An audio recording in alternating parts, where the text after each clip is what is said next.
Tervetuloa Sitran elämäntapatestin esittelyvideoon. Minun nimi on Alexander Kohl ja toimin asiantuntijana Sitran luonto- ja arkitiimissä. Ja tällä videolla mun olisi tarkoitus esitellä aluksi lyhyesti, että mistä tässä elämäntapatestissä on ylipäätään kyse. Ja sen jälkeen käydä vielä tiivistetysti ihan kohta kohdalta läpi, että mitä kaikkia eri toiminnallisuuksia tähän elämäntapatestiin liittyy ja miten sitä käytetään. Loppuun jaan vielä yhteystiedot siltä varalta, että jos tämän videon katsomisen jälkeen jää vielä mitä tahansa kysyttävää tai kommentoitavaa mieleen, niin tiedätte sitten kenen puoleen kääntyä. Ihan ensi alkuun kuitenkin vielä muutama sana yleisesti siitä, että mistä tässä elämäntapatestissä oikein onkaan kyse. Pähkinänkuoressa kyse on siis hiilijalanjälkilaskurista, joka kuitenkin sen pelkän hiilijalanjälkituloksen lisäksi antaa käyttäjälleen ihan konkreettisia käytännön vinkkejä siihen, että kuinka omasta arjestaan voi tehdä aiempaa kestävämpää ja kuinka sitä omaa hiilijalanjälkeään voi lähteä pienentämään. Tämä testi on jaettu 3 pääosioon, jotka näkyy juuri tällä hetkellä ruudulla.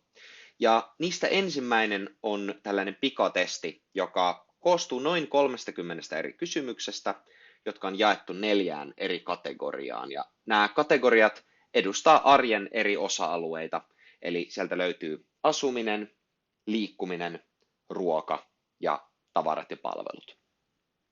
Kun käyttäjä on vastannut kaikkiin näihin kysymyksiin, se vie aikaa noin 5 minuuttia, niin sen jälkeen tämä testi antaa käyttäjälle arvion hänen omasta hiilijalanjäljestään. Ja tämän tulossivun jälkeen testi tarjoaa käyttäjälle listan räätälöityjä vinkkejä, jotka on suositeltu sille käyttäjälle hänen omien testivastausten pohjalta. Eli nämä suositellut vinkit on sille käyttäjälle itselleen relevantteja. Tästä vinkkilistasta käyttäjä voi poimia sieltä itselleen sellaisia, joita olisi valmis kokeilemaan omassa arjessaan tulevaisuudessa. Ja näistä valituista vinkkeistä käyttäjä voikin sitten tallentaa oman suunnitelman, joka on tämä viimeinen kohta tässä ruudulla. Käyttäjä voi aina palata myöhemmin tänne elämäntapatestiin tarkastelemaan sitä omaa tehtyä suunnitelmaansa ja käydä merkitsemässä sieltä tekoja tehdyksi sitä mukaan, kun ne on tullut otettua käyttöön omassa arjessa. Ja sitä myötä käyttäjä pääsee myös seuraamaan sitä, kuinka se oma hiilijalanjälki pienenee ja kuinka se edistys kohti sitä omaa hiilijalanjälkitavoitetta kehittyy. Seuraavaksi voidaankin sitten hypätä ihan tuonne elämäntapatestin puolelle ja käyn läpi, kuinka tuota testiä käytetään ja kuinka sen oman suunnitelmansa voi sinne testiin tallentaa. No niin, ja tältä näyttääkin sitten elämäntapatestin etusivu.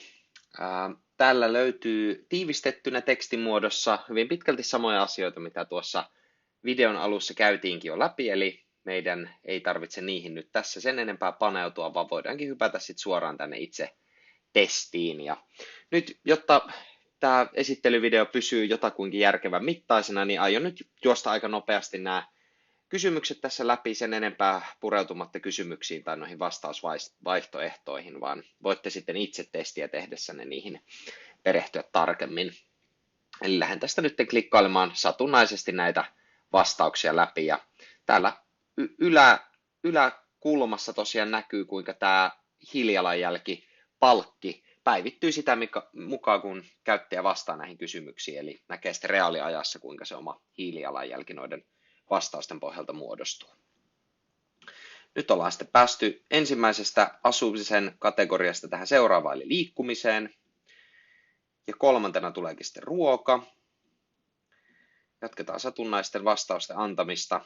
Ja viimeisenä kategoriana tulee sitten tavarat ja hankinnat.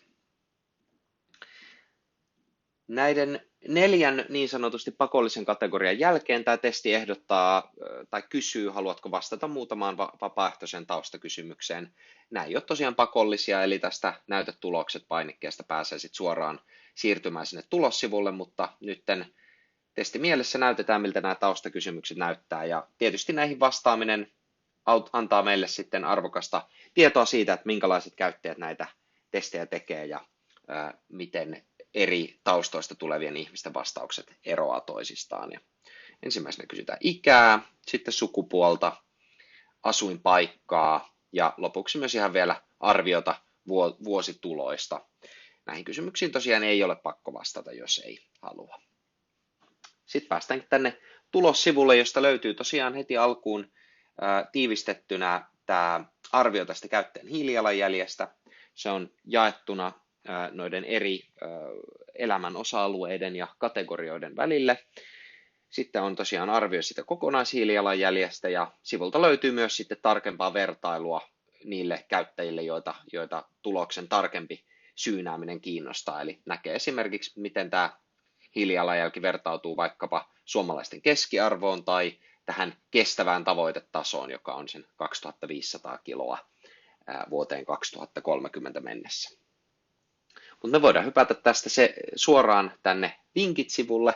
Eli täältä löytyykin sitten tältä Vinkit-sivulta sitten näitä käyttäjälle suoraan räätälöityjä vinkkejä. Eli nämä vinkit on valittu sen perusteella, että mitä käyttäjä on tuossa testissä valinnut. Ihan heti tästä ylälaidasta rajaa vinkkejä toiminnon kautta käyttäjä voi rajata niitä vinkkejä, mitä tämä testi antaa. Eli jos ei vaikka halua ihan näitä kaikkia heti alkuun selailla, niin täältä voi rajata esimerkiksi sen kategorian tai arjen osa-alueen mukaan, tai sitten sen hyödyn mukaan, että mitä muita hyötyjä tuo vinkki käyttäjälle voi tarjota muutakin kuin sen hiilijalanjäljen pienentymisen. Eli osa vinkkeistä voi esimerkiksi auttaa säästää rahaa tai esimerkiksi aikaa tai lisätä vaikka käyttää hyvinvointia, ja näitä voi sitten sen mukaan täältä rajata, ja kun painaa tuosta yläoikealla olevasta raksista, niin sen jälkeen saa sen listan vinkkejä sen mukaan, mitä täältä on näitä rajausvaihtoehtoja valinnut. Nyt testimielessä mä voin täältä tyhjentää valinnat ja nyt saan sitten koko täyden listan vinkkejä. Nämä vinkit on jaettu tosiaan tämmöisiin vinkkikortteihin samassa kategoriajärjestyksessä kuin ne kysymykset siinä testissä. Ja kultakin vinkkikortilta löytyy muutama tämmöinen niin kuin yksityiskohta, mihin voin tässä nyt vielä hieman tarkemmin paneutua. Eli yläoikealta löytyy ensinnäkin toi arvio siitä hiilijalanjälkivähennyksestä tai päästövähennyksestä, mitä kukin vinkki tarjoaa, eli se näkyy tuossa ihan niin kuin prosentteina, sekä sitten myös ihan kilogrammamäärissä, eli kuinka monta hiilidioksidi-ekvivalenttikilogrammaa se valittu vinkki voi käyttää hiilijalanjälkeä pienentää. Jos tämä vinkki ei ihan välttämättä täysin avaudu pelkästään tuosta otsikosta, tai jos muuten vaan kiinnostaa lukea hieman tarkemmin lisää siitä, että mistä tässä vinkissä on kyse, niin näytä lisää -painikkeen alta löytyy sitten lisätietoa joka ikisestä vinkistä. Sitten tältä niin sanotulta vinkkikortilta löytyy myös muutama erilainen painike, eli ensimmäisenä on tämmöinen "tätä en voi tehdä" valinta, jonka kautta voi sitten antaa syyn, että jos syystä tai toisesta tämä ehdotettu vinkki ei nyt siihen omaan arkeen ja omaan elämäntilanteeseen sovi, niin tämän kautta voi sitten antaa vielä halutessaan syyn, miksi näin on. Voi vaikka esimerkiksi sanoa, että se on esimerkiksi liian kallista tai se ei ole vaikka mahdollista siellä, missä asun. Ja näitä syitä voi valita tässä useampia. Ja sitten kun sen vahvistaa nämä valinnat, niin sen jälkeen se vinkki on niin sanotusti jätetty väliin ja se katoaa tuosta listalta. Sitten toisaalta tältä saattaa löytää useitakin sellaisia tekoja tai vinkkejä, joita käyttäjä itse asiassa tekee arjessaan, mutta siinä testissä ei ollut vaan vielä mahdollista ilmoittaa tekevänsä näitä. Eli otetaan nyt esimerkiksi vaikka täältä tämmöinen matkusta kotimaassa. Ehkä käyttäjä onkin jo sellainen, että matkustaa pelkästään kotimaan matkoja, ja siinä kohtaa voikin sitten valita tämän teen jo, jolloinka, ja nyt tässä kohtaa kannattaa kiinnittää huomiota tänne alalaitaan, nimittäin täällä näkyy nyt tämä käyttäjän kokonaishiilijalanjälki sen juuri äsken tehdyn testin perusteella, 4691 kiloa. Nyt sitten, jos käyttäjä valitseekin johonkin näistä vinkkeistä, että tämän teen jo, niin sen jälkeen testi antaa muutaman peukun palkintona hyvin tehdystä työstä, ja sen jälkeen se vinkistä saatava päästövähennyshyvitys näkyy suoraan täällä käyttäjän hiilijalanjäljessä. Eli se testi tajuaa laskea ja hyvittää sen jo tehdystä teosta saatavan päästövähennyksen käyttäjän hiilijalanjälkeen. Näitä voi valita niin monta kuin haluaa tai niin monta kuin täältä löytyy sellaisia tekoja, mitä jo tekee, ja sitä mukaan se aina pienenee sitten se käyttäjän hiilijalanjälki.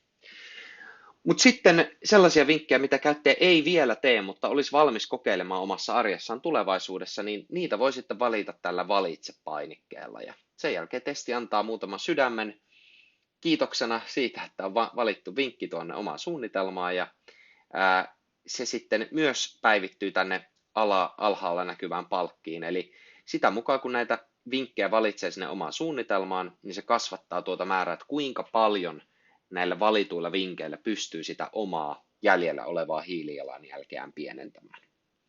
Kaikki nämä valitut vinkit, otetaan vielä tältä asumisen kategoriasta pari, kaikki nämä valitut vinkit tulee sitten tallentumaan tuonne omaan suunnitelmaan, jonne päästäänkin nyt sitten seuraavaksi. Eli seuraava painiketta painamalla päästään tämän testin viimeiseen osioon, eli tuonne suunnitelmasivulle.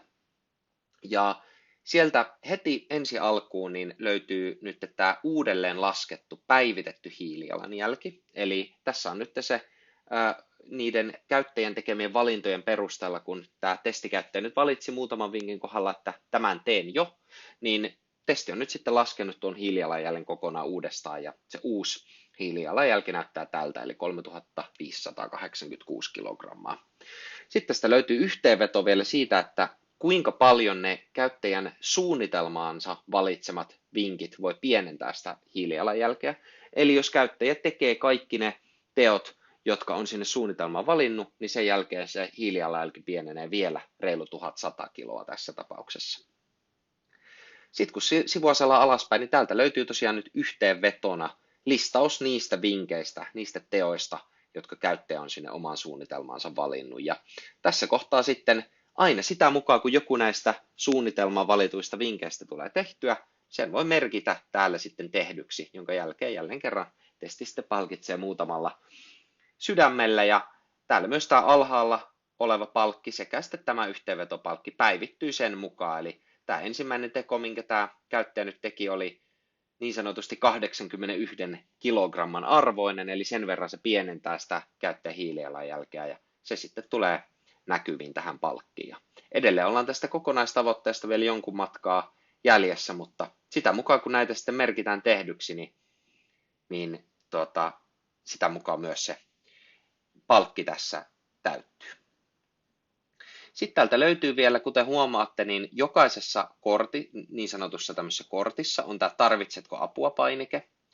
Ja sitten myös täältä ihan sivun alalaidasta löytyy tämmöinen keltainen kortti, joka kysyy, että mistä olisi vielä apua. Ja jos painaa joko tällaista tarvitsetko apua -painikkeesta tai täältä, niin pääsee tämmöiselle sivulle, jonka kautta voi ikään kuin antaa meille palautetta, meille tämän elämäntapatestin kehittäjäryhmälle, kuinka me voitaisiin parantaa tätä elämäntapatestiä ja tätä käyttäjäkokemusta, millaisista asioista olisi sinulle käyttäjänä hyötyä siinä, että mikä helpottaisi ottamaan näitä kestäviä elämäntapoja käyttöön. Ne voi olla esimerkiksi vaikka kalenterit tai muistutukset tai ihan vain lisää tietoa näiden vinkkien toteuttamiseen, mutta sitten voi olla myös muita asioita, ehkä enemmän jopa sellaisia niin kuin yhteiskuntatason asioita, mitä esimerkiksi vaikkapa kunta tai muut päätöksentekijät yhteiskunnassa voisi auttaa ja edistää, jotka sitten auttaisi käyttäjiä ja tavallisia kansalaisia ottamaan näitä kestävämpiä elämäntapoja käyttöön.